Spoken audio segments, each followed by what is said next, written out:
पहले हम देखेंगे एनाल्जेसिक्स क्या होते हैं। It is a drug which relieves pain without loss of consciousness. मतलब ये एक प्रकार की ड्रग होते हैं जो हमारे पेन को रिलीव करते हैं विदाउट लॉस ऑफ कॉन्शियसनेस। मतलब ये हमारे कॉन्शियस को लॉस नहीं कराते हैं। अब देखेंगे analgesics only have action on symptomatic relief from pain without affecting the cause. Analgesics क्या करते हैं?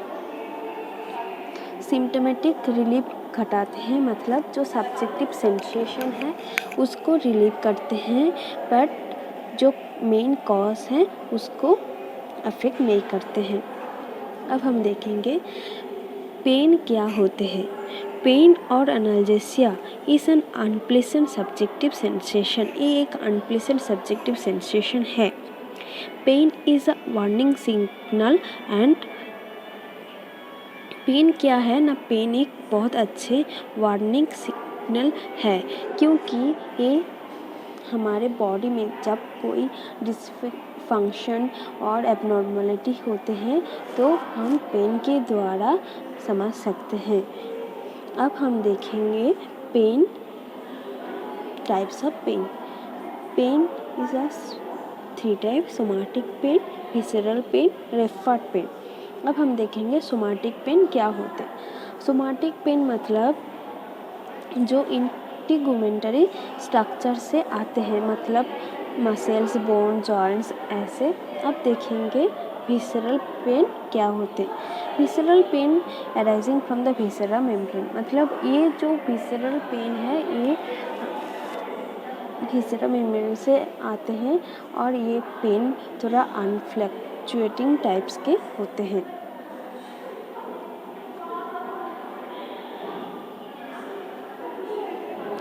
अब देखेंगे रेफर्ड पेन क्या होते हैं। रेफर्ड पेन मतलब ये पेन हमारे बॉडी की कोई पर्टिकुलर ऑर्गन से ओरिजिनेट होते हैं, उसके बाद ये स्प्रेड होते हैं दूसरों ऑर्गन पे और बॉडी पार्ट में। Like when pain is referred to a cutaneous area which receives nerve supply from same spinal segment as that of affected viscera. अब देखेंगे classification of analgesics.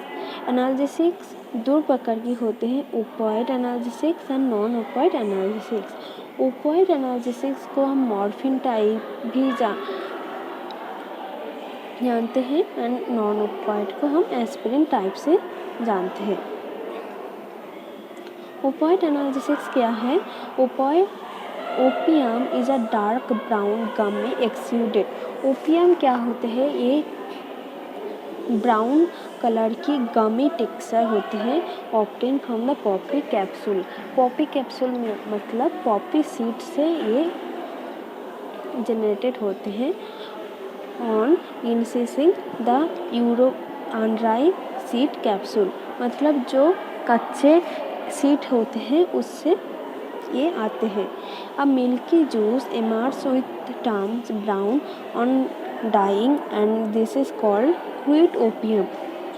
Crude opium हम इसलिए बोलते हैं इसको क्योंकि ये ओपियम जो है हम डायरेक्टली नेचुरल सोर्स से गेन करते हैं, आते हैं, इसलिए हम इसे क्रूड ओपियम भी बोलते हैं।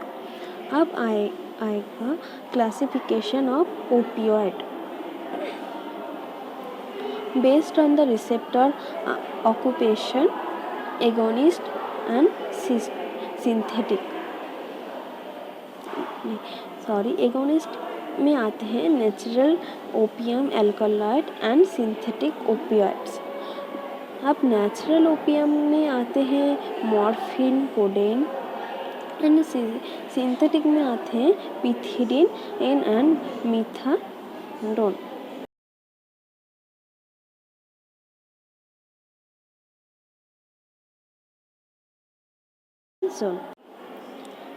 अब हम देखेंगे बेस्ड ऑन द सोर्स।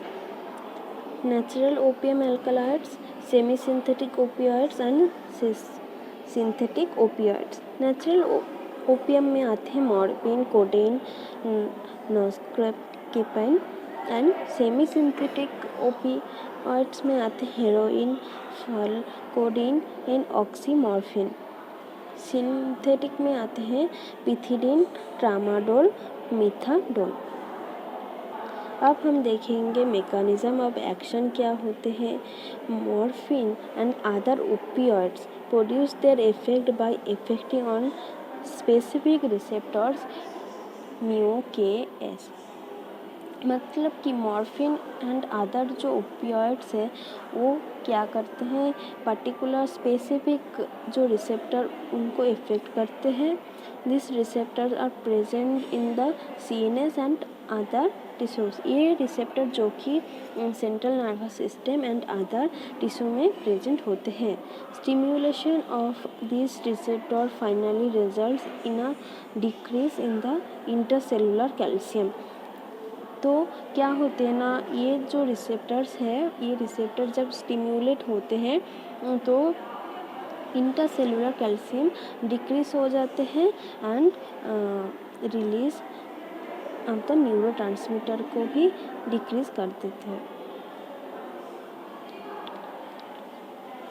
अब हम देखेंगे फार्माकोलॉजिकल एक्शंस क्या होते हैं ओपियॉइड के।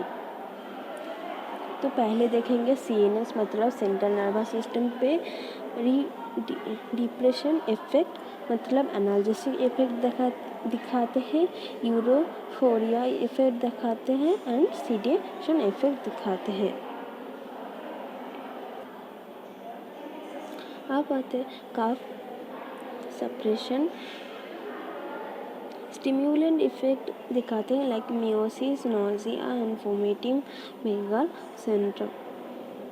अब कार्डियोवास्कुलर के ऊपर जो इफेक्ट दिखाते हैं, ये produce the vasodilation and fall the BP मतलब ये वेसोडायलेशन घटाते हैं एंड बीपी जो फॉल हो जाते हैं इसके वजह से। GIT गैस्ट्रोइंटेस्टाइनल ट्रैक्ट में दिखाते हैं, इट कॉजेज द कॉन्स्टिपेशन घटाते हैं।